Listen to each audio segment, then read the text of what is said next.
Welcome to the deep dive, where we dig into the clinical literature so you don't have to. Today, we're on a mission. We're going to extract the modern, evidence-based roadmap for managing primary hypertension. That's high blood pressure. That's right. And the source material you've pulled is excellent. We're aiming for a shortcut to the latest clinical thinking on drug choice, efficacy, and, those all-important treatment targets. It's amazing because primary hypertension is often uncomplicated, but getting the treatment right has a massive impact on cardiovascular health. It's a truly massive impact, and you can't talk about that without looking at the history. Right. There was a real turning point, wasn't there? Before, say, the late 1950s, it was kind of a guessing game. It was. Then diuretics came along. And that wasn't just a new drug. It completely changed the game. It fundamentally revolutionized pharmacotherapy. Okay, let's unpack this a bit, because those early findings were solidified by huge meta-analyses later on. They were. There's one massive analysis of 123 trials. And the numbers are just staggering. Active treatment cut the risk of major cardiovascular disease by 20%. Stroke risk dropped by 27%. And heart failure, a really remarkable 28% reduction. And, even all-cause mortality saw a 13% drop. What's crucial for you to understand here is that this benefit isn't just for the most severe cases. No, the sources are clear on that. The benefit starts to build even for people in that 130 to 139 systolic range. If you're managing that borderline high range, the payoff is still significant. So that's the why. Let's move to the how, the modern pharmacologic toolkit. Okay, so we've got what we call the 5 pillars. 5 initial drug classes, all proven to prevent cardiovascular disease compared to a placebo. Diuretics, beta blockers, calcium channel blockers. Angiotensin-converting enzyme inhibitors, or ACEIs, and angiotensin receptor blockers, ARBs. But, and this is a huge but, they're not all created equal. The head-to-head comparisons show a pretty clear hierarchy. That's the key insight. Beta blockers, for instance, have consistently come out as inferior to the other 4. Especially for stroke prevention. Exactly. And then you have the calcium channel blockers, CCBs.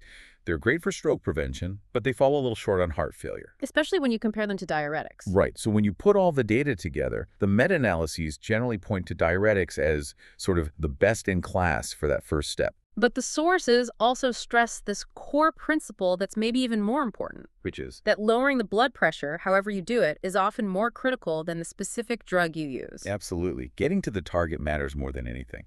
Which brings us right to the current ACCA guidelines in the U.S. And what do they say? They say your initial therapy should focus on diuretics, CCBs, or an ACEI or an ARB, unless there's a compelling reason for something else, like a beta blocker for a patient who's had a heart attack. Okay, that's clear. What about the timing? When do you go from lifestyle changes to medication? It's all about risk.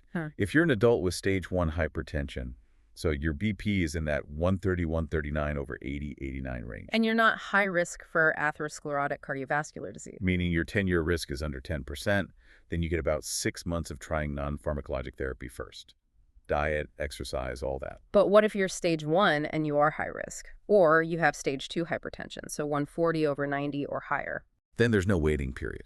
Drug therapy starts immediately, right alongside the non-pharmacologic therapy. And for pretty much everyone, the goal is the same.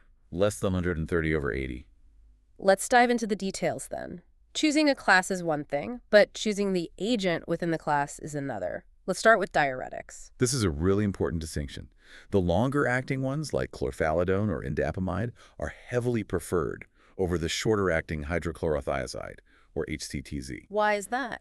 The long half-life. It gives you better 24-hour control, both daytime and nighttime. And it's worth noting that chlorphalidone was the agent used in almost all of those landmark U.S. trials. Okay, but what about the side effects? Low potassium, changes in blood sugar? They happen, but they're usually pretty mild biochemical changes. And the sources are very clear. They do not outweigh the huge cardiovascular benefits. And you can manage them, right? Easily. Clinicians often just add a potassium-sparing agent like amiloride to counteract it. Let's move to the ACE inhibitors and the ARBs.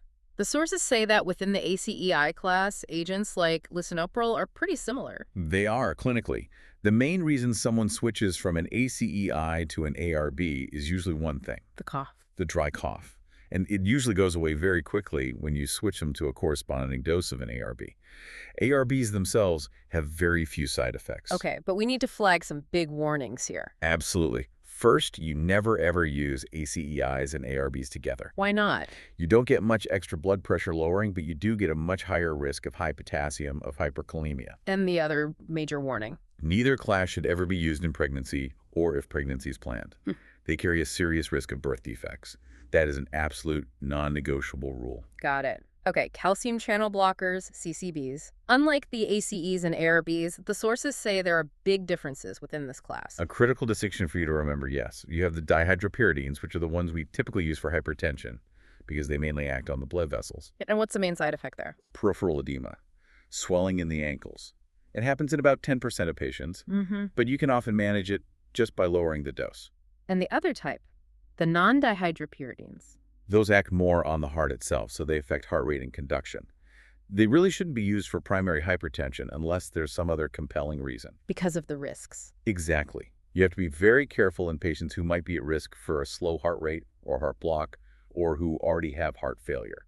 So let's bring this all together into a combination strategy. This is fascinating. The idea that starting with lower doses of two drugs is actually better. It's way better.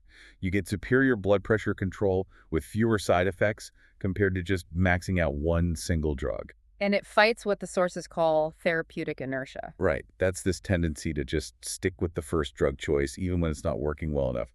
Starting with a strong combination from day one helps overcome that. And the data supports this.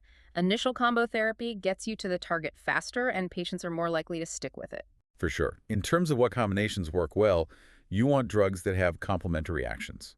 So a diuretic or a CCB paired with an ACEI or an ARB. That's a great combination. And single pill combinations make it even easier for patients. Vastly improves adherence, absolutely. Just to give a practical benchmark here, to get someone under 140 over 90, it typically takes how many drugs? On average, 2. And to hit that more aggressive, intensive target of under 130 over 80. That typically requires 3. It really shows you the effort needed to get into that optimal range. And that brings us to maybe the hottest debate in hypertension right now, the target BP itself. This is where it gets really interesting. It is, because trial after trial shows that lower achieved blood pressures give you better cardiovascular prevention. And the benefit is greatest for people who start really high and have a big drop. Right. But we do have to note that the incremental benefit, the extra protection you get, it starts to diminish as you get lower and lower. So going from 125 down to 120 doesn't give you the same bang for your buck as going from 160 to 140. Exactly. But even so, the consensus goal from the ACCHA seems very reasonable. Which is that less than 130 over 80 target. Yes. And it makes sense because almost all patients you see in a clinical setting are considered high risk anyway, which justifies that more aggressive target. But there's an exception for older adults. A really important one. For community-dwelling older adults, so 65 and up, who aren't in a facility, the goal is a systolic less than 130. But for someone who is very frail or has a limited life expectancy, you have to use clinical judgment. It's not just about the number. So this has been a really practical deep dive. The big takeaway for me is the proven efficacy of treatment and that there's a clear drug hierarchy, with long-acting diuretics often being the best first choice. For sure.